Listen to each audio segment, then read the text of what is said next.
where we are on record. So, ladies and gentlemen, welcome back to the classes series first domain, that is organization governance. Okay, so in the first class, that is the last class, what we were discussing about is the governance structure. So, what do you mean by governance? Ladies and gentlemen, I want a quick answer without much elaboration. What is governance? Sir, a model in which a company should operate. A model in which a company should operate. Okay, not exactly, but okay, dear about that, I can say. Anything else? Anybody? Any other answers? Governance is a process of setting an objective for an Meeting organization. stakeholder needs by adding value. Correct. Absolutely right. Further. So mainly governance is an activity by which an objective for an organization is set. So while setting an objective, the board of directors follow a process called evaluate, determine, direct, and monitor, wherein the board of directors are going to evaluate the needs of the stakeholders. The stakeholders can be a customer, a supplier, an employee, or maybe a government agency, or even the society at large. So the idea behind the governance is that everybody are getting benefited and direct the management to achieve that by setting up a process in place. That is organization structure, governance structures like policies, standards and procedures, etc. and providing adequate, let us say, power to the organization structure. So the board of directors set the organization structure, but the decisions are taken by the management. That is the management function. So when the governance not only stops at setting the objective, at the same time, you should also understand that there should be a mechanism by which the monitoring and the alignment of the requirement for the objective achievement should happen. So when we talk about the objective, immediately we should understand an objective is an end result. So to achieve that end result, there requires a strategy. And the strategy becomes an organization strategy. That means all activities that are done by the management group should align with the organization strategy. We call them a strategic alignment. And while doing so, the management may have to take a risk to achieve the objectives. So the risk has to be adequately managed. That is risk management. And value need to be delivered. The objective has to be achieved. To do so, the management should utilize the resources and monitor the performance. And all of them need to be adequately monitored by the governing body by assurance process. So this is what we can say as a governance process. In an organization, the board of directors are the ones who are entrusted by the stakeholders. They assume the fiduciary responsibility for protecting the assets of the organization, ensuring that organization is following laws and regulations, do not get into any practices that are detrimental or creating an image problem for the organization. At the same time, ensuring that the management do achieve the objectives set by the board of directors. So the board of directors do not directly get involved in the day-to-day affairs of the management. But how do they ensure these things are done? So they delegate this particular responsibility or let us say requirement to the senior management. So thus the senior management becomes accountable to the board of directors for achieving these objectives. So that way the senior management also owns the risk management process. So the senior management again cannot use a Harry Potter magic wand to achieve the objectives for the organization. They have to take risks and they have to use the resources. They may encounter constraints and they may have to ensure that the organization assets are properly utilized. So they derive a strategy and that strategy will be divided or let us say broken into the various functional level strategies, a finance strategy, marketing strategy, maybe let us say a production strategy. Then there may be many strategies. And all the strategies are again broken down into various operating level plans, processes, and they are run. At the same time, they also need to be monitored. So PBRM, plan, build, run, and monitor activities that align with the organization strategy. And each and every activity will have a risk element present in it. So the role of the risk manager, like you and me, have to ensure that the risk management, the risk is understood, the risk appetite or the risk culture of the organization is understood. Accordingly, risk is managed. The process of risk identification, assessment, treatment, and monitoring and reporting is built in an organization, and the business units are supposed to carry out this, and the risk practitioner should monitor whether the business units are doing that, which again will be done by the operation units of the business, and the monitoring and reporting back to senior management and also to the board of directors for compliance. This is in short, the very short and sweet manner what we're talking about the first domain as a business and governance. So if you look at the governance, we are talking about are very simple things. Four simple questions to be answered. What are those four questions? Can anyone tell me?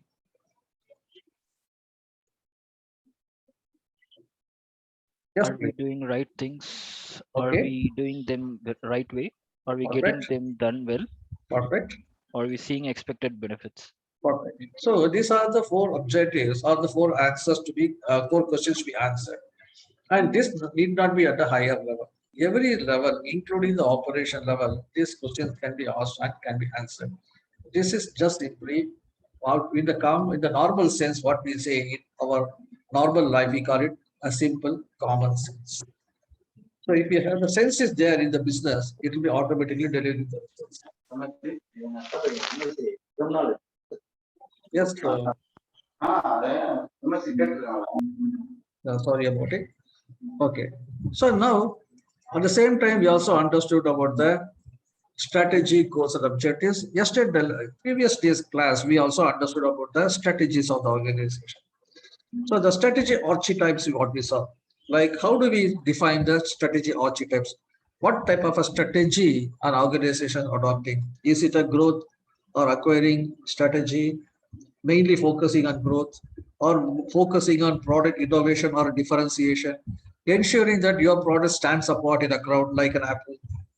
Cost leadership, wherein you are trying to reduce the cost and focus on long-term delivery. Are you going to look at a client service enterprise mainly focusing on the stable and client-oriented service? Because adaptation of any of these four strategies, which is again, as I thought, is like a Michael Porter's strategy. That is what we consider as a enterprise strategy. This thing, or the five-factor theory. Also, yesterday, last time I told you about. And any of them will have to be adopted by the organization. And each and every adaptation will have its own risk associated with that. So that means we should understand the risk. And depending upon the type of the strategy adopted by the organization, the governance has to set their own objectives. That is what we saw in the previous slide. That is the risk governance goals. Because we know that different types of risk management may happen in an organization. So you need to ensure that, request all of you to please mute your, sorry, request all of you to please check your mics because there seems to be a lot of background noises. Okay, number one, establish and maintain a common risk view. Ensure that everybody talks the same language and integrate risk management into the enterprise from top to the bottom. Every activity risk need to be managed and ensure that the risk related information is being given to the management in the right time so that risk-based decisions can be made and ensure that risk management controls are implemented and operated correctly. That is the actual let us say execution of the risk management strategy. So in fact, if you have to do this kind of a risk management governance goals and have to provide a successful risk management capability, you should ensure that what are the risk available methods, frameworks. So usually you can implement a risk management without a framework. But having a framework assures that you are reaching there. But without a framework, you don't know. You may be groping in the dark. So then the risk taxonomy, ontology, all these things, concepts, classifications, categories, these things need to be adequately, let us say, defined. And we look at that, they integrate the risk efforts into the enterprise. That is the second point. Then track and trend the outcomes of risk efforts, monitoring, reporting. Report on the status of risk being managed.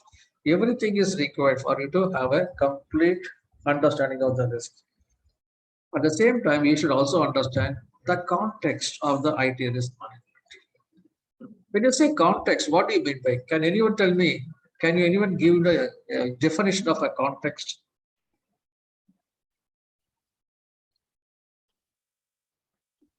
Now let us take some Referring to example. the context of the organization from that perspective, Any perspective. What do you mean by context?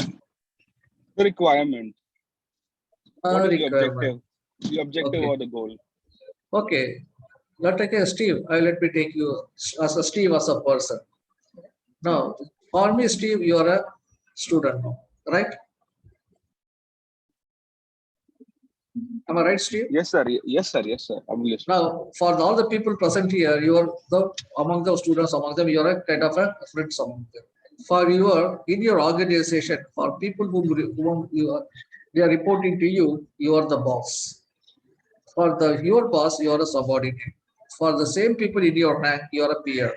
In your family, if you are married, for your wife, you are a husband. If you are having a kid, you are a husband, sorry, you are a father to your kid. For your parents, you are a child. Like the Steve as a person will have to wear a hat of a different person, right? See, the way you talk to me, you're not going to talk to your boss or you're going to talk to your wife. The way you talk to your children, you're not going to talk to your subordinates. Because the same person, but when you encounter a particular person who is related to you or contextually, then your behavior changes. Am I right or wrong, Steve? Yes, sir. That means, did you change, Steve? No, you are the same person. The way you talk to your wife, you're not going to talk to your parents. The way you talk to me, you're not going to talk to your bosses. So that means there is a context to your dealings with everybody. The same way, the organization has a need to have a context while dealing with the stakeholders. The organization is not going to have the same kind of a dealings with the customer and supplier. For the customers are the boss. Whatever they scold at you, they fire at you. Yes, sir, you're right, sir. We'll try to do, sir. That's what the attitude we're going to take because customers are always right. When the supplier comes and scolds at you, go to say that, come on, get lost. I'm not going to buy product from you. I'll go to the other person. You can say that. There are multitude of suppliers available. So the supplier, for that you are a customer, they are going to be treating you properly. And employees, the way you see the employees and the way the employees see you are two different things in an organization. The organization sees an employees as the people who produce value to the organization by giving their talent or using their, let us say, whatever they are able to do. For the employee, you are a source of income, or in 95% of the cases, you are the source of livelihood for them. So they are completely dependent on you. And the same way, for the government, you are a corporate entity or you're a legal citizen or a corporate citizen, you should behave yourself, not violating law, paying taxes on time, etc. For the society, you are looking at a government in a different way. They are supposed to provide you facilities, infrastructure, electricity, water, then connectivity, those kind of resources. You may say that I'm paying you taxes. What is that I'm getting from you? You have a right to ask them. Then you look at a society. The society has given you the place to operate. So that means you should give something back to the society. They are tolerating you, then you should tolerate them. So like that, every of your activity will be having an effect on some stakeholder, and that is where the risk exists. Sir, are you sharing something? Yes, Kiran, go ahead. I cannot see your screen. Are you sharing something? Nothing. There's a white screen only because that's going to come later. All right. So everything I'm just talking from my memory only. I'm not referring to anything. Okay, so when you talk about, let us say, the context as such, this is what we are looking at. An organization context defined by the dealings of the organization with its stakeholder community. And the risk is there, you have to understand the context. Because if you are having some kind of a strained customer relationship, do you think your product is going to sell? No way. If you're going to have a strained relationship with your suppliers, do you think they're going to supply to you? No way. And I don't even have to say anything about the strained employee relationship because the company cannot even start operating. So everything, yeah, whatever you do, there's a kind of a risk. And in the context of IT risk management, how these stakeholder elements are going to be affected? How does a customer see an organization through an IT person? That means, for example, if you are having Amazon is giving you a platform by which you can order your products online, and they try to keep it as simple as possible. So you go to the screen, go to Amazon, log in, try to search, let us say, a Bluetooth headset, just for example, search it. You'll get hundreds of headsets, right from which is costing you around 250 Indian rupees to maybe even, I have seen headsets which are even costing around 10 lakhs. Okay, that is the kind of this thing you are looking at. So that gives you variety. So you're happy. Maybe if you go to Flipkart, you may not get this much variety, or you may go to some other specific shop, you may not get any varieties. So why do we go to Amazon? Because we know that we are going to get a lot of varieties. Second thing is that there is a comfort level with Amazon. Like if I order through Amazon, number one, that there is a relative safety of my credit card information. Second, there's some Amazon is behind me, the major organizations behind me, that if something, any goof up happens in the delivery, they will be recovering it for me. Whether it's happening or not is a secondary question, but again, there is a belief. So that means how this is believed that because of the IT services. So like that, you have to look at IT, how it is providing the services to the various customers, suppliers, elements, etc. When it comes to employees, the business itself for IT, if you're not going to give the cutting edge technology and a proper application to you, the organization, the employees are not going to be happy. So we are going to, we saw that in CISA when you talk about the balance scorecard. That is the 360-degree view of IT. So that means in order to have a clear thought on risk, you as a risk practitioner should understand the IT, understand the organization, understand the stakeholders, understand how IT related business interact with the stakeholders and what is that you can deliver and where you can go wrong and what is the consequences. That is what your context of IT risk management. In simple English, let us look at what ISACA says. Risk management is defined as the coordinated activities or practices and processes that are used in an attempt to inform, direct, influence, and interface with regard to the risk. What if there is an issue when I'm ordering something in Amazon? What is the mechanism by which Amazon knows about it and corrects it? That is what we are talking about. I'm just giving an example. So risk can be viewed as a challenge to achieving the objective, because if the risk takes the negative turn, is going to have a negative impact on the objectives. And the risk management as the activity undertaken to predict the challenges and lower their chances of occurring on their impact. If it is a negative context, the negativity should be reduced, or rather the probability of the negativity occurring should be reduced, and if you are not able to reduce the occurring, at least reduce the impact. That is the idea behind your risk management. So it starts with understanding the organization. But the risk practitioner should bear in mind that the organization is heavily influenced by the environment, internal and external. That is the context in which operates. And this is what I explained to you in the last 5 minutes. The stakeholders, how the interaction with the organization happens. Because the organization, that is what I gave the example of Steve being an individual. How he is influenced. He is an individual person, but every time he interacts with a different type of a person in his life, he reacts in a different way, because that is the context he has to operate. So same way an organization also has to behave. So assessing an organization context includes evaluating the intent and the capability of the threats. What kind of a threats going to come from? So whether one of the threats may be when it comes to IT, the employees are not, the business is not satisfied with our IT. Technology is not available. Technology is changing. The customers are moving away from the technology, what you're offering. Examples are Nokia and BlackBerry.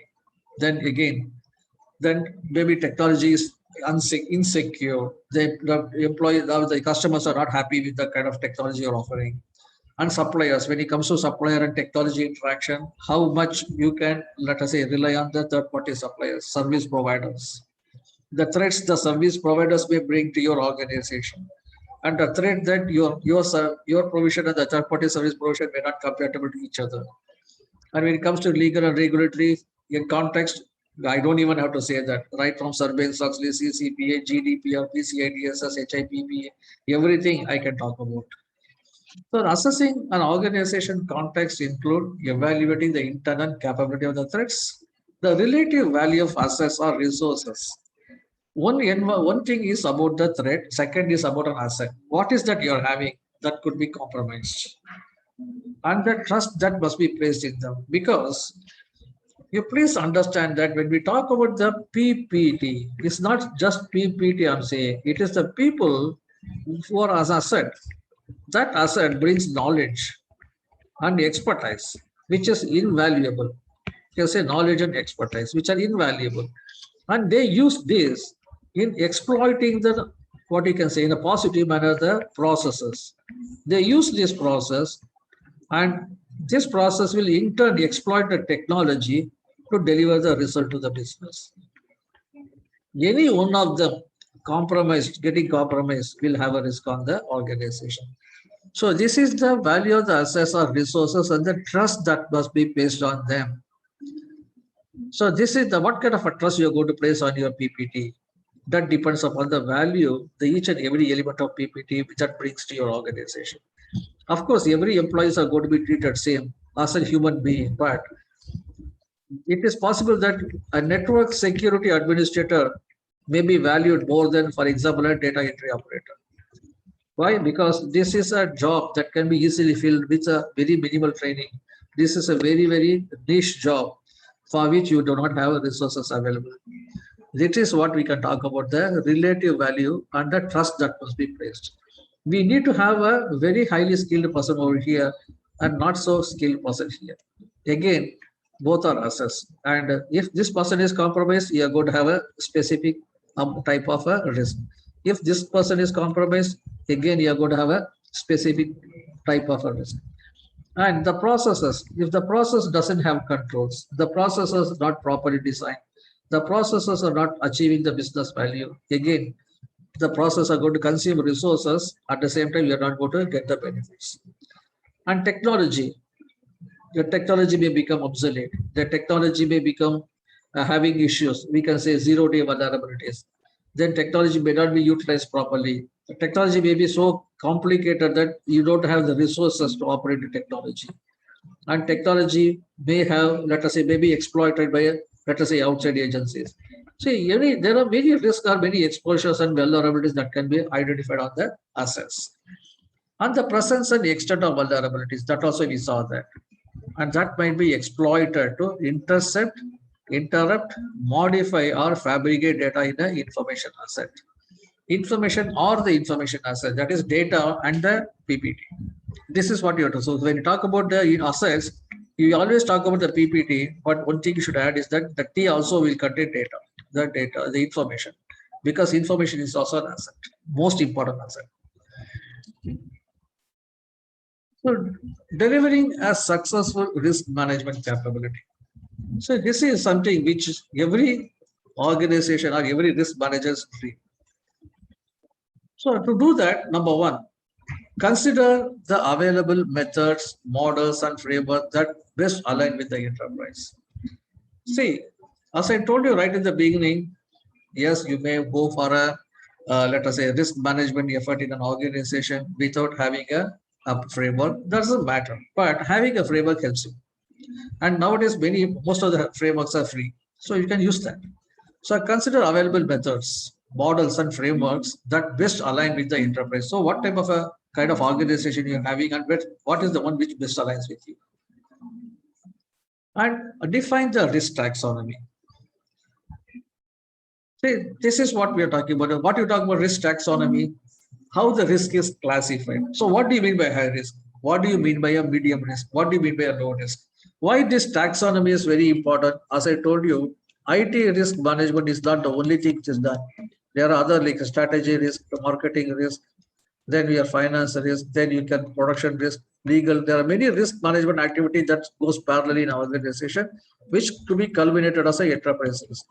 So in order to everyone to talk the same language, you should define the taxonomy. That is, you have to clearly say, this is whatever you see like this is called apple. Like that, you should define so that anybody who sees the shape, they say it's called apple. There is a uniformity. Sometimes it may not be exactly correct, but at least there's a better to the matter story. Then risk, define the risk ontology. So that means ontology means set of concepts, the categorization and their properties and the relationship with various risk elements, etc. How they are classified, what is the risk, what kind of a control you should have, then how you can categorize it, etc. Taxonomy and ontology goes together. Then integrate risk efforts into the enterprise. We already discussed about it. Manage the risk within the enterprise. So again, to manage the risk within the enterprise, you should understand the risk appetite. We are going to discuss about the risk appetite in the coming slides. Then determine the process to make the risk-based business decisions. How are you going to do that? This is mainly based on your feedback mechanism. Usually your metrics, etc. Again, for metrics also you require the risk appetite. We are anyway going to discuss about it later. And track and trend the outcomes of the risk efforts. That means, again, this is linked with the monitoring process. Track them and ensure that the trending, that is how they fared over a period of time. Because many of the time the trend gives you an idea of how the risk is progressing. For example, you're monitoring the, let's say, network availability. So the network availability is started at 99.5. The management appetite is 98%. We want to maintain at 99%, but it is 99.5. Over a period of time, 1 month, 2, 3, 4, 5, 6th month, you find yourself at 98.7. That means from 99.5 to 98.7, around 0.8 points, percentage points has come down. For me, it's a worrying signal. Why? Because it should be either maintained constantly or the fluctuation should not be like this. It should be, if it's 99.3 or 99.2, I could have accepted it. But 98.7 is a steep come down for me. Even though it's still within the acceptable level, it tells me something. That, hey guys, we are deteriorating, do something about it. These are trend indicators, warning signals. We need to understand. And report on status of risk managed by the enterprises. This is usually done by the risk assessment process, by which you are what you get is a risk profile. This risk profile at any point in time should be within the risk acceptance level, but again, it's a chasing like a mirage only. Because whenever you try to reduce it to the acceptable level, a new risk will come up, which will completely screw up your things. And again, you'll go beyond it. And finally, allocate the necessary resources to implement IT risk management. Managements, the organization, the senior management always want us to do the risk management. But when it comes to spending the money from the pocket, thousands of questions are asked. Why is it really required? Unless something major happens and when they burn their fingers, they will not realize it. So risk management is not going to come free to you. It has a cost associated with it, but the benefits are enormous. So the risk practitioner should be able to articulate the cost versus the benefit. So what is the benefit far outweighs the cost associated with the, let us say, the risk management activity. So that is one thing which the risk practitioner should be like a marketing person to market the risk management activity to the organization, because the results are not tangible. You cannot see them properly. So what are the benefits when it comes to the risk management? Better oversight and understanding of the organization assets. People sometimes may not understand why an oversight and understanding of the organization asset makes sense. It really a lot of makes sense if anybody would like to do an analysis or a research on this particular company's problem, leaky funds. I used to always give this company's example in my classes. It is a credit rating agency based out of US. It's third in line after Moody's and Standard & Poor's. And they also do credit rating processing for the various individuals, that is within European Union and United States and Canada. And the year 2018, they were hacked, they were attacked, and 159 million credit rating records. I'm not even talking about the PIA record, it's a credit records. Every single transaction done by you is captured by this particular process. Whether you have visited a bar, whether you have visited a, let us say, a hotel, whether you went for a cinema, everything will be here. Your entire history will be here. That records was taken out, stolen, and they were put into the dark web. Who did it? Our Chinese friends, Chinese military. They called it APT-42. I'm not sure the number, APT number, APT-37 or 42, I don't know, but the Chinese hackers. I mean, it's a well-known, well-documented thing. I'm not getting into the politics behind this. But why this happened? If you go back and study this, you will understand why this is very important. Because a particular variety of an Apache server, they announced, let us say, patches for that. And Equifax, they had 138 or so. I'm not exactly clear about the number. Correct me if I'm wrong. So they are supposed to have this many numbers, but they patched around 101 only. The remaining 37 or so, they did not even know it existed. Because what happened is that over a period of time, the servers get moved here and there and properly not monitored, the ownership not assigned, and they were all connected to the internet, but nobody saw that. And in the end, they ended up patching only 101. The remaining 37 were kept open. And using the flaw, these Chinese hackers are easily get inside. And they were there almost for 9 months, making merry. That is what they say. They were just making merry. Taking 159 million record out of the organization, not an easy job, because they had a lot of security plans, like for example, a limit of data transfer out, etc. But still, these people were able to take out the data, put that in a place, slice it, item by item, slowly, within the limits they kept on transferring. And until the last thing over, some records started coming out in the dark web, only then they even woke up that something is happening. Only then they went inside and saw these guys, that is the APT inside, and they removed it. And beyond that, what they have done is also pathetic. They did not even answer the queries of the customers properly. Okay, those are not beyond, I mean, those are beyond here in the sense that beyond the discussion for serious examination, that is for privacy. But what I'm saying is that you should have a better understanding of the organization.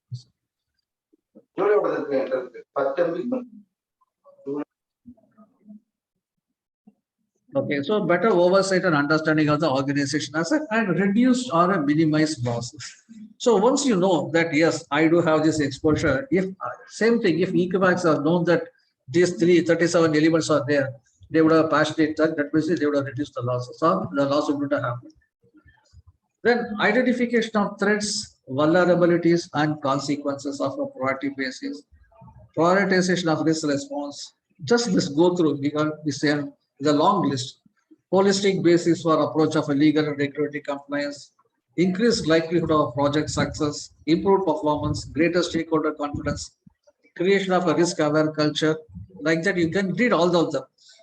All of them are a benefit of your risk management. So now let us set the context of the risk management in an enterprise. So what are the key risk terminologies in an organization if you look at? These are the things you should understand going forward. We are going to hear them time and again. What is a likelihood? What is an event? What is an impact? What is a threat? What is a vulnerability? This is how you're going to set the context. Risk identification is risk assessment is the first stage. So when you talk about the risk management, the first phase will be risk identification. Maybe risk assessment also could be second phase, but in this, our review manual just put us one single phase. Then risk analysis and business impact evaluation. This assessment is directly related to this. When you assess it, you are analyzing the risk and the impact evaluation. Then risk response, that is, what are you going to do when you know that risk is beyond your acceptable capability? Then how are you going to respond? Usually there are 4 responses. You either go to mitigate it by putting additional controls, or you go to transfer it by taking an insurance, or you can go share it with another parties as a joint venture maybe, or you may accept it also, or finally if nothing works out, you avoid it, you get out of the activity. These are the 4 options available for any risk practitioner to respond to a risk. Then risk is not something which is going to remain static for a period of time. If the only characteristics about the risk is its constant change, it keeps on changing. For example, when you analyze the risk at a particular point in time, so always when you do the risk assessment, it is a point in time activity. It's just like a snapshot. You take a picture today, that is what it is. If you take the picture tomorrow, it may be looking different. Same way like assessment, you look different. So every time you do the assessment, what we get is what we call the risk profile. That is the risk the organization is exposed to when you did the assessment. And this keeps changing. So when you do the assessment, when you put up a control, you're going to put a range. Okay, between these ranges, the risk is fluctuating, the control will take care. So this is the control, this is the radar range, and this is the limits. You can say UCL, upper control limit, lower control limit. And this control is monitoring the risk within that level. Now, do you think the risk is always within the level? It may go to this level. Then what will happen to this area? That is why you need to have monitoring mechanism and reporting mechanism. The moment anything goes beyond this thing, immediately an alert should be made and communicated so that a response can be done properly. So that is the reason why, at the same time, the risk profile also need to be reported to the senior management because they are the ones who are going to take the risk-based decisions. So they should be having the right information in their hand at every point in time so that they can factor in the risk the organization's facing at whenever any risk is, whenever they take a business decision.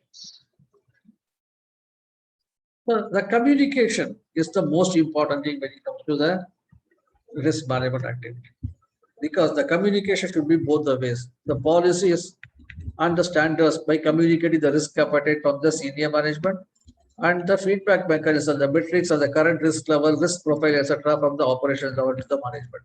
And this is how the communication should work. Both the way it should be proper. So what is the likelihood?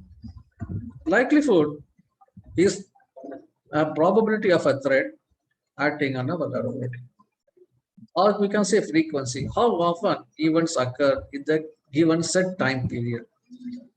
That means usually the given set time period is 1 year, the financial year. 1 year, not years, year. So probability is the ratio of the possibility of the specific outcome over all the other possible outcomes.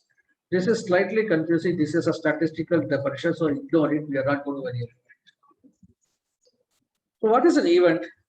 See, if a risk has to happen as per the ISO definition, ISO definition about the risk says that like a probability of an event happening. So ISO definition is like this. It says risk is nothing but the probability, or you can say likelihood, of an event happening that results in an uncertain impact to the organization objective. These are the underlined are the keywords. This is the definition of ISO. So that means if a risk has to be measured, it has to be then something should happen. Even something that happens at a specific place or a time. Only thing is that we don't know. That is why it's risk. So the threat is what? Capable of acting against an asset in a manner that can result in a harm. And when an event happens, an event can be categorized as a threat event actually exploiting a vulnerability. So weakness, what is a vulnerability? Weakness in the designs, implementation, operation, or internal control of a process can expose the system or to adverse threats from the threat events. This is one of the examples only. There are many threats or many vulnerabilities. It could be weakness in the design, it could be the weakness in the people. People are, the human beings are, let us say, proper, I mean, normally they are like vulnerable to social engineering attacks, or they can make mistakes, etc. They are inherently weak. And the technology also can become weaker because the technology may be unreliable, unknown vulnerabilities may be present in the technology, like what we say, let's say 0-day vulnerabilities. Or we can also say that like the technology may become old and the technology could have been compromised. There are many reasons behind it. So what is an impact? If a threat event going to exploit a existing vulnerability, then what is the loss we are going to suffer? That is the magnitude and the consequence. Potential magnitude is the potential severity of the loss potential or a gain from realized events or scenarios. It could be magnitude, could be your loss or a gain. That is why we always say that risk is something, the outcome is uncertain. That is why I underlined the word uncertain also there. The probability of an event happening that results in an uncertain impact. It could be a positive also, it could be a negative impact also. But usually when we do the risk assessments or risk management, we always look at it in a negative conversion. What is the consequence? The magnitude of loss, I mean, that is why I said we are going to look at a negative conversion only. The magnitude of loss from a threat exploiting a vulnerability. So what is the magnitude? The potential severity of the loss potential or the gain from the realized events. So these are just some kind of a concept definition for you. Now let us look at quantifying the risk. So risk, when you can say, when you go to your boss, there's a high risk. Okay, I know there's a high risk. How much is the risk? No, boss, I don't know. It's a high risk. Boss, I need something from you. I want to put up a control because there's a high risk. Can you quantify it? I don't know, but it's a high risk. So high risk is something relative. What you feel high may not be high for your bosses. It may not be high for somebody else. So you should understand. Sometimes you have to quantify it. So the quantification can take various forms, like loss in productivity, or the response cost. Something happens for you to respond, how much you're going to spend. Any regulatory or legal fines that you may have to pay because of that, that could be a cost associated with that. And maybe the competitive advantage, because something happening, you're taking the advantage out of that. Then damage reputation, impaired growth, because of the absence, because some problem, the growth is impaired, some activities cannot be taken up. Maybe health, safety, environment issues, maybe a pollution control system was hacked, and because of that, the pollution is not monitored and you polluted the environment. That is health and safety environment issues.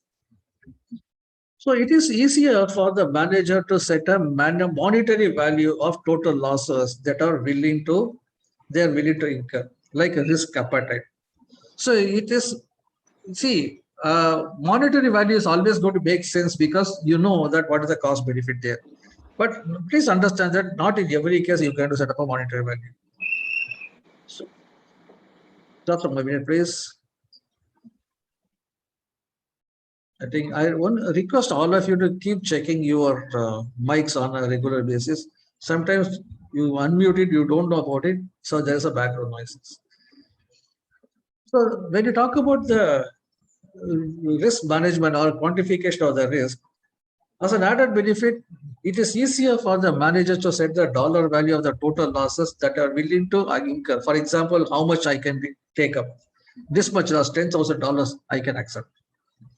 Then it is to define what consequences are not acceptable in a dozen or more different areas of operation. Because if you only give the consequences in a non-monetary term, they may not be able to understand that.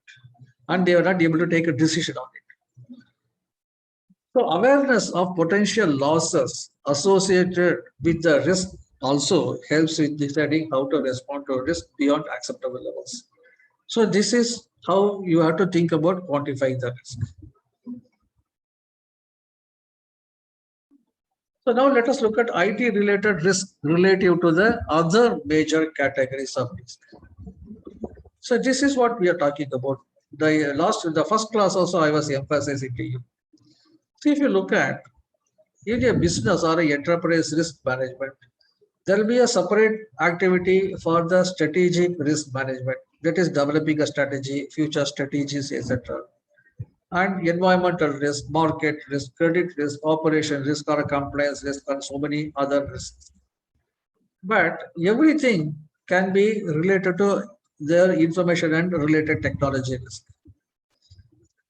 Information and technology risk, we can say INT risk or IT risk, whatever you want to say.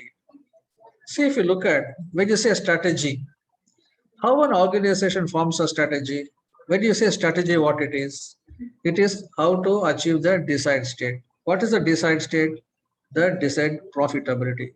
How am I going to achieve the desired profitability? By having a strategic marketing or a sales plan and other strategic plans for cost cutting, improvement in revenue, those kind of things. So that means there are various plans and permutations and combinations that are going to be made. Usually, the organizations rely on IT systems like, for example, you can say big data analytics, or you can say decision support systems, business intelligence tools, etc. All of them are what? All of them are concepts that they are all technologies, but again, everything has a INT in it. Am I right or wrong? So if any risk on this application, BI data tools or DSS tools, IT will not be supporting the strategic risk management. So similarly, environmental risk, you can say industrial control systems, and they may monitor the pollution. If they fail, you may have again problem with this. Market risk, CRM, credit risk, your finance and accounts module, operation risk, again your industrial control system or your production systems. Everything is automated nowadays. Compliance risk, total IT risk, legal regulatory compliance. Everything is related to the IT. So IT, if in each and every area where they have developed their own business systems to take care of their requirements, and these systems are not supported by IT, that means your IT related risk may complicate other categories of risk. That is what we are looking at. So this related risk could be IT benefit or value enabled risk. If you are not able to sustain the BII, business intelligence application, or you can say that like a DSS systems, etc., your IT is not supporting the IT or a benefit or value enabled, because you are not allowing the management to create a proper strategy.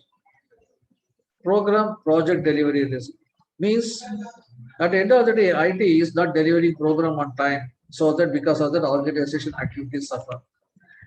Then IT operations and service delivery risk. IT is there, the IT is acquired, but service wise, the delivery wise, it is very poor. It's not as per the not as per your the business expectation. Then what will happen? Business will go away from IT. They may create their own parallel ITs or shadow ITs. Cyber and information security risk. It is all about how the data, mainly data and information, are protected. When you say CIA, whether while in storage, in use, and while in transit.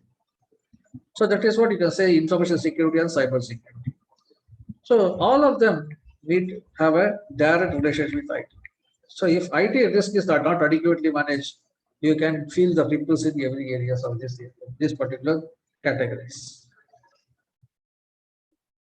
So how the IT risk management cycle operates? First is risk identification. So in this case, now determine the risk context and the risk framework and enterprise-wide risk appetite and tolerance levels. We are going to talk about the risk appetite and tolerance levels subsequently, don't worry about it. And based on the understanding of the context, based on the risk appetite and tolerance, identify and document the risk. In a typical business environment, when it relates to IT, you may have hundreds of thousands of risks in the environment, but that doesn't mean that every risk is applicable to your organization. So that you should be very careful.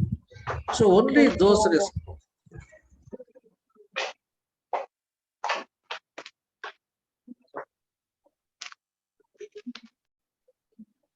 Okay. So sorry about it. So when you talk about the IT risk identification, not that every risk in the industry and everything happening around the environment is going to be applicable to you. Depending upon the context which we are explaining to you earlier, some risk may be applicable to you, some risk may not be applicable to you. So that is why we are going to see that in the one of the subjects over here in the second domain about a scenario analysis. A team of people sit together and understand each and every probability of a risk happening and the consequences in a structured manner. The structured manner will be top-down approach and a bottom-up approach to see whether a given scenario really makes sense or not. That means the risk, what we are thinking is really a risk or not. So accordingly, only those risks which are having the probability of having an impact on the organization is only selected for the risk management purposes, not everything else. That results in the risk listing and documentation of the threat post. So both the threats and the vulnerability and the likelihood and also the impact, resultant impact are listed, and that will be the risk register. So at the end of this phase, what you will be having something called the risk register, where all the identified risk along with the consequences, etc., will be plotted in this. Second is the risk. This is the first phase, and this is like I say, second phase. In the second phase, the risk practitioner on the team, the risk management team, should analyze and evaluate the threats. Then assess and prioritize the risk. Don't worry, we are going to see in detail. Each and everything is half a chapter by itself. Then provide details needed for the response and mitigation. This detail is called the risk report. This risk report will be prepared jointly by the risk practitioner and the risk owner. In this process only the risk owner will be identified and he will be assigned with all the risk. Or rather, the risk will be identified the risk owners. So every risk should have a owner. That is the concept you are going to look at. What will happen if the risk is not assigned any owner? Can anyone tell me? Just like the Equifax, one day it will pop up and Absolutely, because the risk will be there. Nobody is going to own it, and when nobody owns it, nobody is going to bother about it and treating about it or looking at the risk. And in one fine day, is going to explode your face. So that is the reason why risk register becomes very important, because every risk identified risk is inside it, and where there will be a column for risk owner, that should be always filled. So always there is a question in the examination. If you have any changes or anything, if you want to see where you should see, you have to see the risk register. Now, once the risk is identified and assessed, then from the report what you are getting here, the responses has to be given. And who should do the response? And who should select the response? The senior management. Why? Because ultimately they own the risk. They know what they should do. So they prioritize it. So here, what you're trying to do is that risk that has gone beyond the risk appetite levels, you are trying to treat them to bring them into the acceptable level. But while doing so, you are also taking care that the cost of bringing that so doesn't go beyond the benefit you're going to reap out of this activity. So seek and implement the cost-effective ways to address the identified and assessed risk. This is very important. And finally, risk and control monitoring and reporting. As I told you, risk is not something that's not going to be remaining constant. It is going to keep, in the sense, it is going to keep changing and changing and changing. So it is always prudent enough to keep the risk monitoring, and any wild fluctuation should be reported to the concerned risk owner or the control owner, and actions can be taken instantly. And at the same time, report the results back to the senior management, because they have to take the risk-based decision making. So for doing this, we are going to use something called the KPIs. Then we are going to use something called KRIs, and also we are going to use something called key control indicators. This we are going to see in the third domain.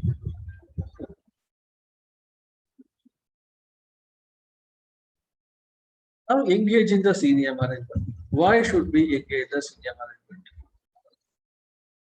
The senior management support is virtually or vitally important throughout the risk management process. Can anyone tell me why? Apart from providing the funding and providing the backbone support, why it is required? to place the authority. They are number one accountable, their authority, both are okay. But why? They're responsible for protecting the assets. Absolutely right. But why the support is required? Because where are you going to implement the controls? The controls to Operations be level? implemented would to be aligned with the strategic objectives. No, I'm not asking why you are doing. I'm saying where are you going to implement the controls?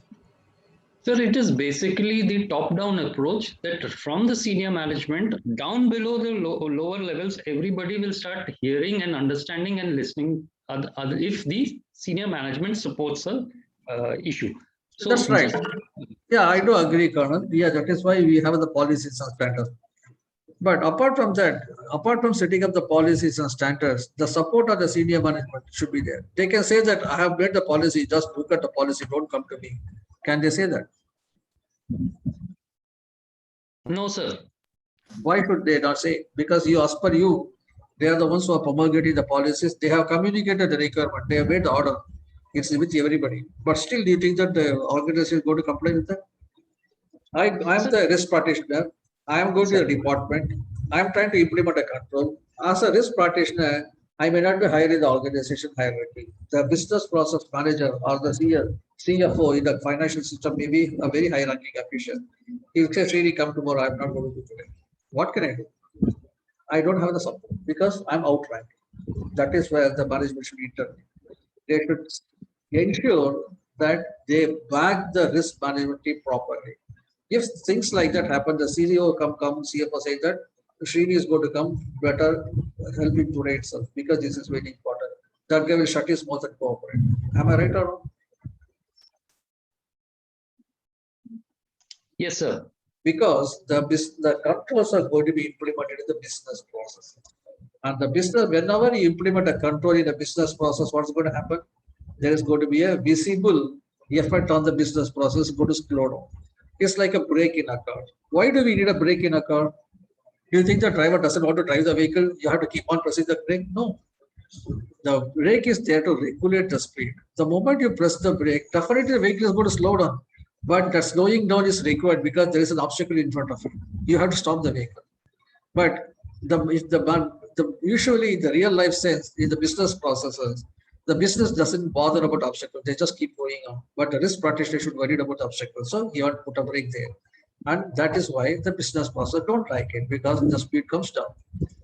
In order to, at the same time, the risk practitioner may have an issue because he is on track and he may be overridden. So to ensure that doesn't happen, the senior management should lend their voices behind it. They should visibly support it. They should place the risk management position such a way that, like, yes, these are going to come to you. Keep your mouth shut and do what he says. Simple. Don't argue. When he says implement something, implement it. So what they will do, they don't have an option but do that. Why? Because the senior management is such. So the visible involvement is absolutely required. Otherwise, again, this kind of problems is going to happen. So this is vitally important throughout the risk management process, not only setting up the policies and standards and be done with that. Much more likely to have the budget, authority, access to personal information. See, the senior management will have to provide the budget and authority, and they should also have to provide the risk management activity with access to the personal information and legitimacy that will provide a successful result. At the end, that will ensure that the risk management effort will be somewhat successful. And the senior management support should be visible and active. They should be seen. Yes, when risk manager goes and complains about something, they should clearly say that yes, this should be done. And the executives, that is the senior executives, should be willing to intervene. That is, the chief executive officer should be willing to intervene to communicate the importance of risk to identification efforts. Sometimes when the risk identification happens, usually the business processes may not cooperate. They say, we know risk better than you and don't come here. We have done our own process. And that time, the senior management should come inside and say, guys, you know what you do, but these guys also know what to do, so better cooperate with them. And encourage everyone to actively contribute to the success of the program. When they nudge, when the senior executive officer, chief executive officer nudges, the business will move. That is the idea behind the engaging the senior management. Otherwise, if the senior management is not going to be very, let us say, they're going to be very lethargic about it, it is going to pass on everywhere. If the senior CEO is not worried here, why should I worry? That's the kind of a thing that would happen. So, senior management, engaging the senior management is of vital importance in the success of your risk management activities. Apart from that, another thing when you're looking at the risk management effort is that it should align with the business goals and objectives. If not, your risk is going in one direction, the management will go in another direction, the goals will be in different direction. That means whatever you do, you should be aligned with the goals and objectives of the organization. At a simple manner, anything that is going to have an impact on the goals of the organization would be that has to be looked at. So how do we do that? There are several principles guide the effective risk management.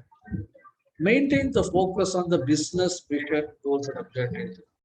Please understand that controls are necessary, no doubt about it. But the controls are there to ensure the business can take some risk and move ahead and earn value to the business. The IT is existing for the business. Unless it's a very specific IT-enabled organizations, everywhere the business doesn't exist for IT. That should be made very clear. Sometimes the risk practitioner, out of over enthusiasm or a zeal, may try to put a control or some more controls. Sometimes that may choke the business process. The idea is not to stop the vehicle when it is supposed to go. That is why we should understand the focus on the business vision and objective rather than looking at a control in an individual matter. And treat all the risk as a business risk, not an IT risk, using an approach that is both comprehensive and cross-functional. A risk in one area may have a very major impact on some other areas also. You may not understand. I had felt it. I have seen it in my previous organization. I'll explain to you very briefly. It's a big story, but I'll explain to you in a very small way. In my previous organization in Oman, Muscat, where I was working, we were the dealers for Toyota, or rather Toyota, Ford, then Lexus. Of course, Toyota is owned by Lexus owned by Toyota, and the second owned by Toyota. And apart from that, Kia, then some other vehicles also. Then some heavy equipment. So what happens is that in every given, let us say, month, because Oman is a country which is the Arabian Peninsula, I'm sure you would have seen that, exactly opposite to Bombay. If you look at Oman, you'll be there on the other side. And if you look at, most of the shipments are seaborne, and most of them coming from the East Asian nations like India or maybe Malaysia, even Japan, Australia, all these people will come. Now, on a given month, we'll be having at least 3 to 4 full shiploads of vehicle landing. Each shipload will contain around 3,000 vehicles, approximately, give or take 500. So on a given day, in a given month, we'll be having around anywhere between 7,000 to 10,000 vehicles getting imported. And all of them will land up in the Muscat port. And from there, we have a yard, that is the port yard itself, where the port will allow you to keep the goods for 24 hours, about 48 hours without demurrage. If you don't clear the items within the 48 hours, then they'll put demurrage charges for you, which is very high. So the idea is to take the vehicles out from there and take it to our own yard, where we had a huge yard within the city, which can contain up to say around 60,000 vehicles. At any point in time, we can have 60,000 vehicles. A very, very big yard, extremely big yard.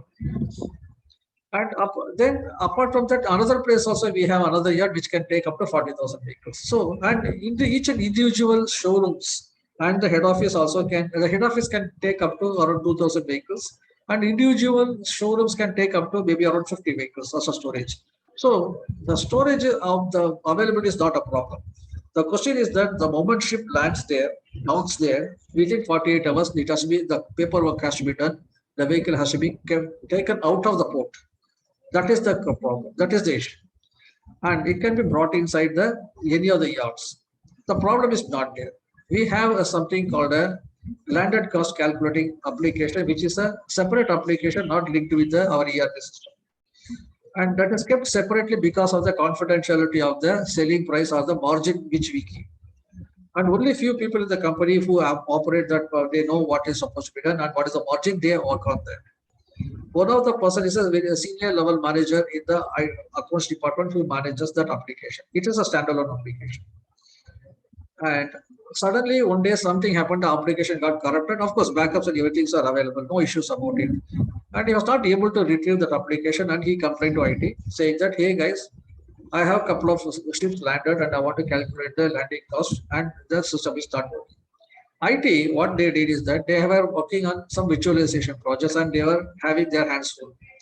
They asked this guy again back, yes, we are very full at this moment. Is it literally very important that we should drop this and come? If we will drop and come. This guy thought and said, no, it's not that important. You can come later also. I mean, you can take a week. They said, within 5 days, we will come back and solve the problem. They came and did that also. The problem is that it had a ripple effect elsewhere. We never thought, we never knew about it.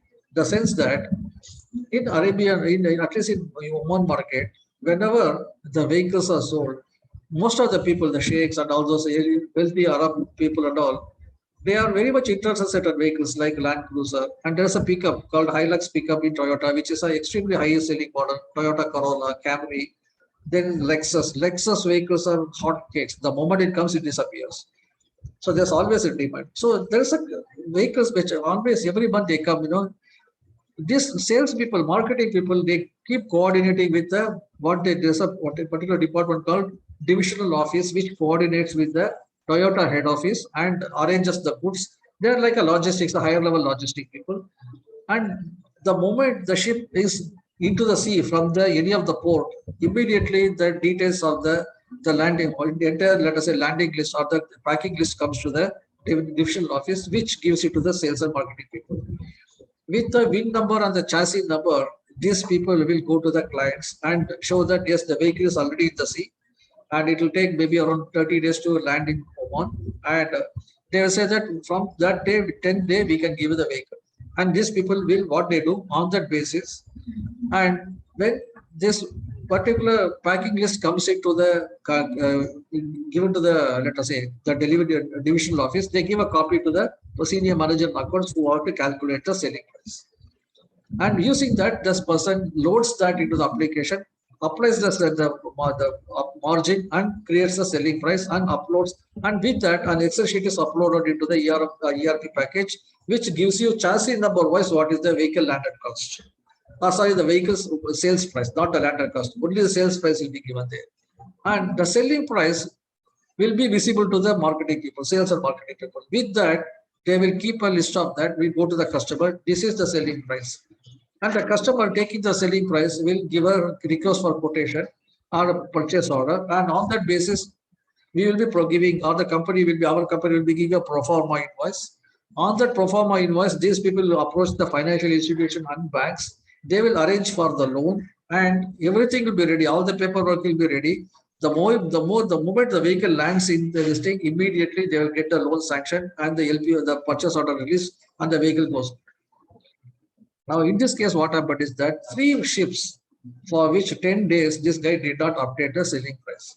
Ships landed, vehicles came to the yard. From the yard, it's not being sold, and the marketing people are coming and shouting everywhere, saying that the customers are shouting us because we are not having the what you can say, the selling price. Why we don't have the selling price? Because this particular application crashed and nobody attended that.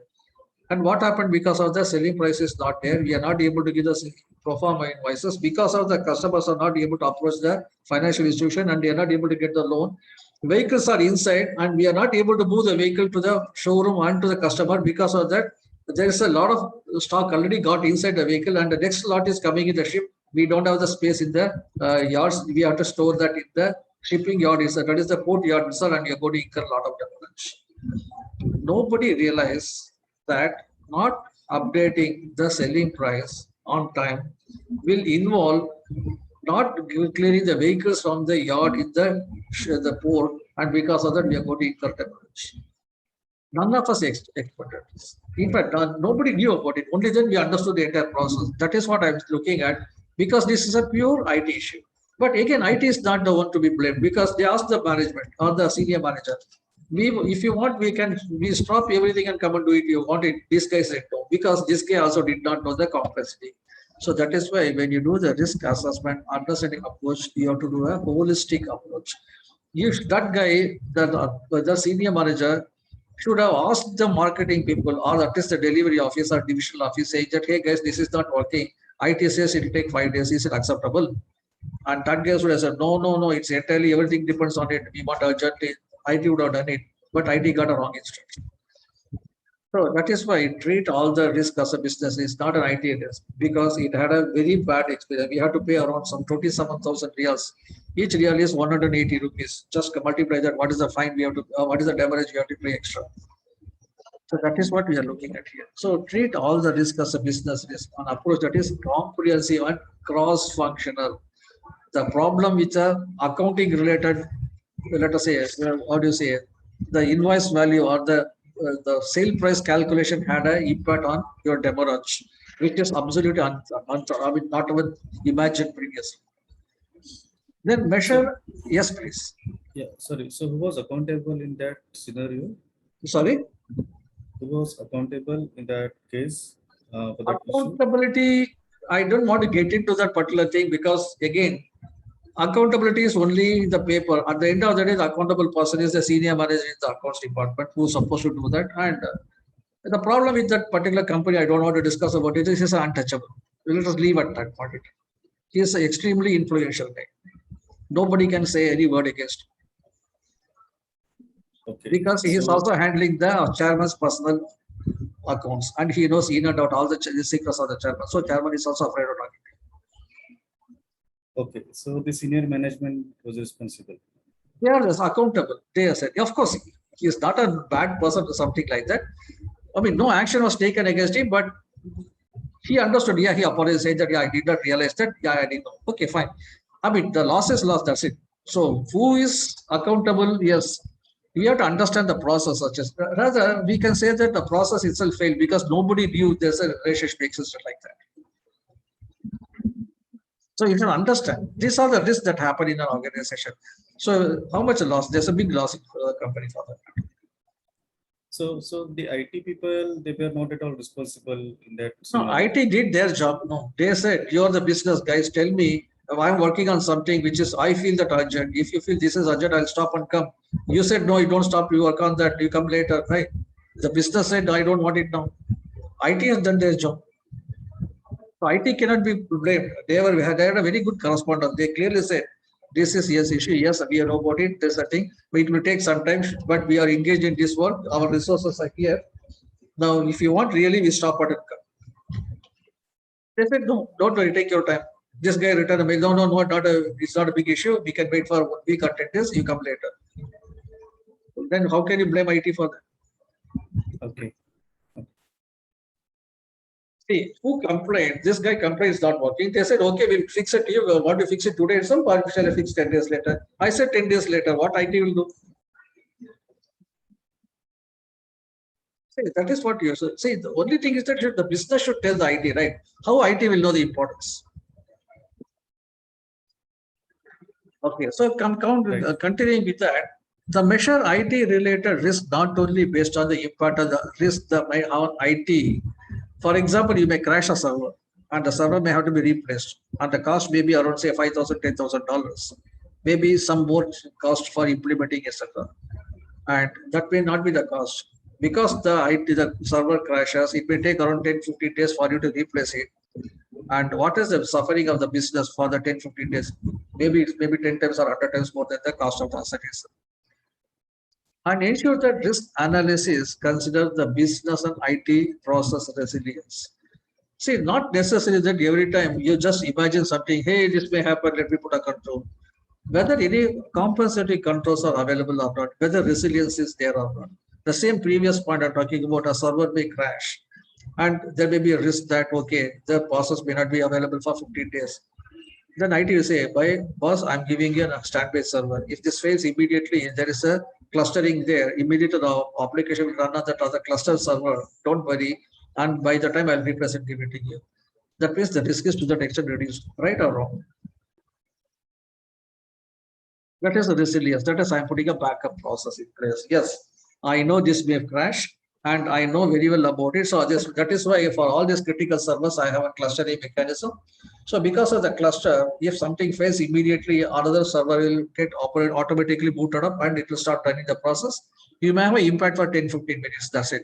After that, it will be back to normalcy and we will take care of the failed server rate. That means there is a resilience there. So the risk is to that extent reduced. All of you understand this? Yes, ladies and gentlemen. Because Yes. when you talk about the existing controls also to be taken into account, you are not look at the inherent risk, you have to look at the residual risk. So what are the controls put in place already? That is, as I said, a clustering of standby server. So if one server fails, immediately another server takes over. That means there's no business loss there. Only the loss impact is only the loss, the asset, the physical loss. That's it. And ensure that risk analysis contains a dependency analysis, examining to the extent to which the given business process depends on IT related resources. If the business is totally reliant on IT, if IT fails, that's it, gone. In that case, thus the impact will be high. Maybe to a certain extent, if you can manage this thing with, let us say, a non-IT related risk or activity, yes, you can still do that. For example, let us say you are doing something with an application, suddenly the same thing can be done with an Excel sheet with some kind of a difficulty level. Maybe instead of doing it one day, you may have to do it in 2 days. Still, you can still do that. So if it is fully dependent on IT, if without IT you cannot even go one step forward, then your risk is higher. Now you have compulsory controls or different methods without depending on IT. You can also do something, not fully, maybe 1 or 2 days. Maybe you're giving that time for IT to recover and come back to you. That means the risk is still less that time. Then view IT related business risk from the perspective of both the value protection and value generation. Value protection is the value of the server. Generation is that because of the server is lost, the business processes are not run, and because of that, what is the loss in the profit the organization is going to suffer. That is the value generation. To that extent, value is not generated. That is also a risk, opportunity risk. Then integrate IT risk management to enterprise risk management. That is what the previous slide we saw. This is the one. This is how you're integrating IT risk into the enterprises. This is how you should see that. So what is the role of the risk practitioner in everything? So the mainly risk practitioner should not appear as if he is obstructionist. So what you should do, understand the business in its proper context. I explained you how to look at the context, understand the stakeholders, understand their requirement. Then what will be happening if the IT is not providing, understand the dependency. Then build relationships that promote the communication.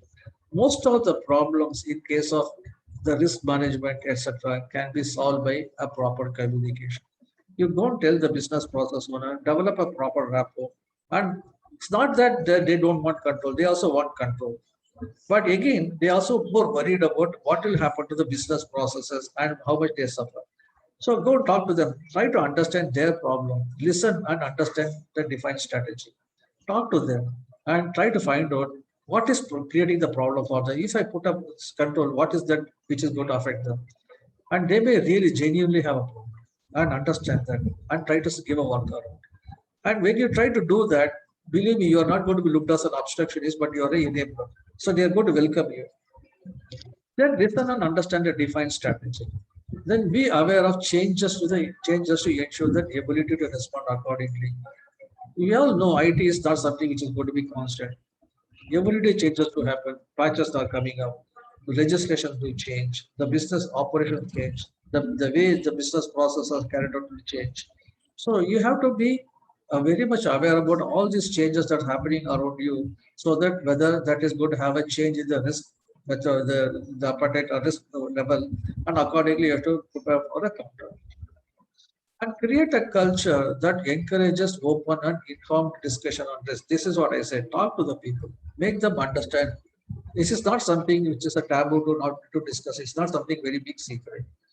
They should say, boss, if this happens, this is what happened. Let's say, let us sit together, put our base together, and minds together to see how we can solve it. And advise on the various aspects of the risk and not make decision on behalf of the business. Because big business decision has to be taken by the business. You have to tell them, hey, boss, this is your business, and if this happens, this is the consequence you have to face. Do you accept it? It's up to you. If you accept, it's fine. But I can suggest some controls like this. It will have this impact, but at the end of the day, it's going to save this much to you. Do you accept that? Now let decision be theirs.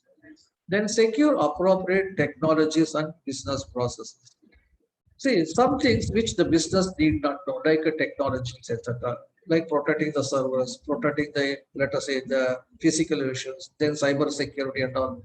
These are all things which the business may not understand. So you may have to secure them appropriately. So these are the roles of your risk practitioner when it comes to the risk management mainly. Now let us start looking at the organization structure, roles and the responsibilities. So an effective risk management program provides timely, accurate and complete information in a consistent manner that allows the senior management to make the informed decisions. So the effectiveness of the risk management effort is contingent not only on having the senior management support, but also it is influenced by the positioning of the risk management function within the organization structure. That is, when I'm talking about effectiveness, I'm talking about how, that is in the organization structure. That is what we are looking at here. Where does the enterprise, that is risk management, fits in? A chief risk officer need to be present in every department where IT is used. That means they need to have the cross-functional or the pan-organization or enterprise-wide access. To that extent, the senior management should place them. So to efficiently manage the risk, the IT risk must be integrated into the enterprise risk management structure. That is what we saw earlier, consistent with other departments and business functions. So ideally, the risk management should be a function within the enterprise scope. That is not the departmental scope, the pan-enterprise wide scope, able to reach into all the parts of the organization and provide the leadership, active advice and direction.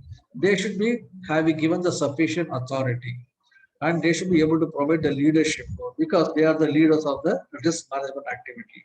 Everybody else are implementing that. So this is where we are going to look at the RACI model. Every risk need to have a person who is accountable for it. And there should be a person who should act upon it, that is responsibility. And there may be, sometimes you may have to get the approvals and somebody may have to provide expert advice, etc.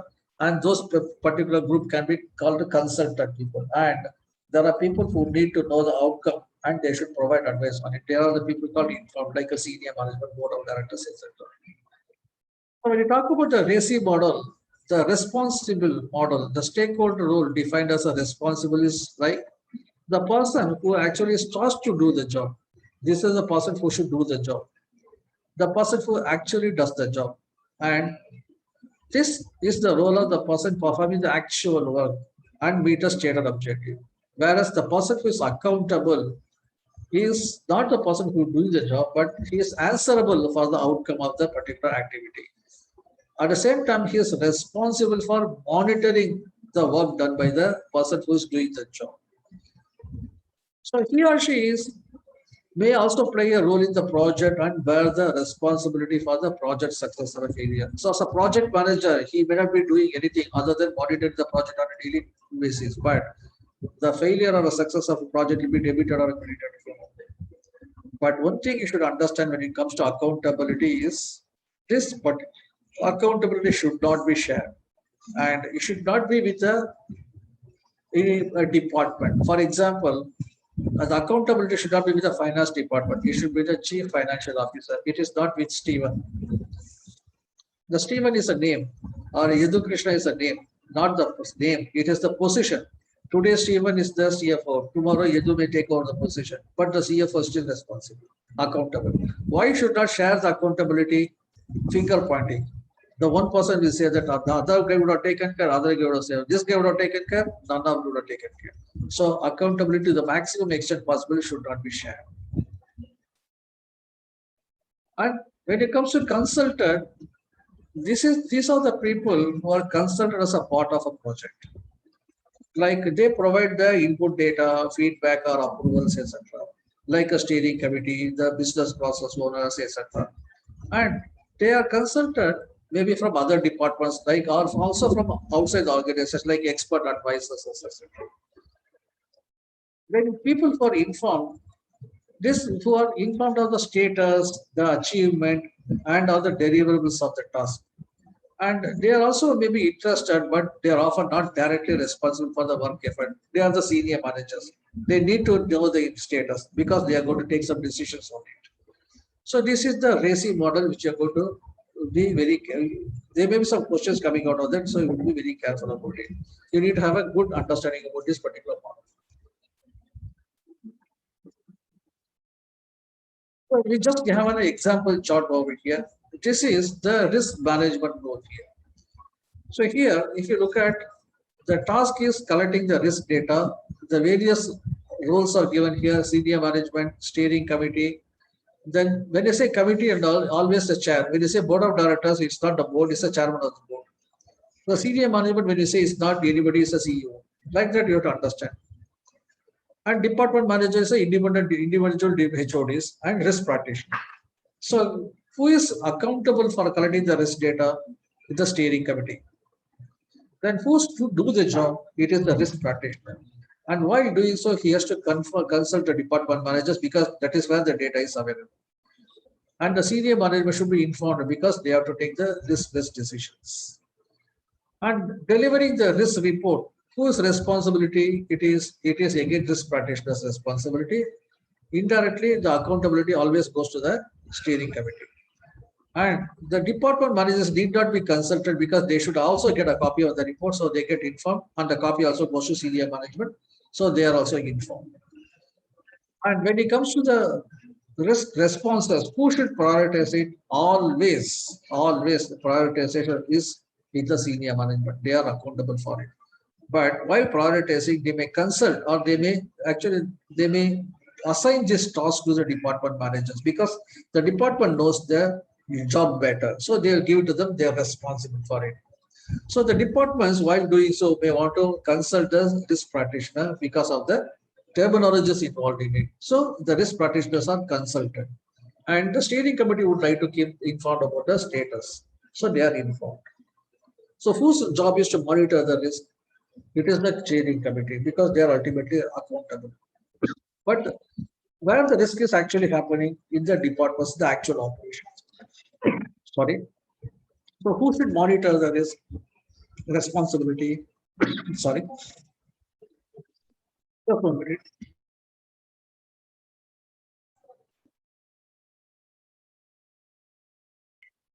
So who should be responsible for monitoring the risk? It is again the department managers. So while doing so, they may consult the risk practitioner and the results of the monitoring should be given to the senior management because they have to take the risk-based decisions. So this is how you have to work out the RACI chart. Each and every time, whenever a role is defined or activity is defined, you can look at how the RACI can be defined in this case. So with that, we can stop today's class. It's 12:02 already. Any questions so far what we have covered today? Yeah, I have a query here. Yeah, please. Dattatra here. Now, the risk practitioner's job is always to identify and inform to the senior management, right? Mhm. But then, how the risk practitioner will know what risk is there to one particular department? Let's say Yeah, in HR that is- department or the production department. That is why a risk practitioner is not one particular job. The chief risk officer is the accountable person, but he will be working with a team. We are not seeing that. We are just in the beginning. When we do the risk identification, you will know the answer there. Wherein the risk identification process is done not by an individual, but a team of people, where the team will be the people who are represented from every department where IT is implemented. So they are going to sit and analyze and each and every area, and they're going to find out whether risk is there or not. For example, if some process is not working, each and every department will be consulted. Will that have an impact on you? And they have to look at and come back, yes, up. And if there is an impact, they should give what is the level of impact, at least to define it. So it's not a single person who does it. It's a team from every department will be participating in that. Got it? Yeah, okay. Any other question?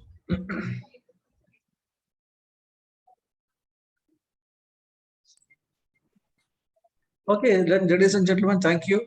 And we had a very fruitful day today. Tomorrow we'll continue the same time, 10:30 in the morning, and we'll continue with the next slide. What is that? Organization structure and culture. We are going to continue with that. Okay, thank you all of you. Thank you, Thank you sir. so much, sir. Thank you, sir. Thanks, everyone. Thank you. Thank you, sir. Thank you. Thank you all.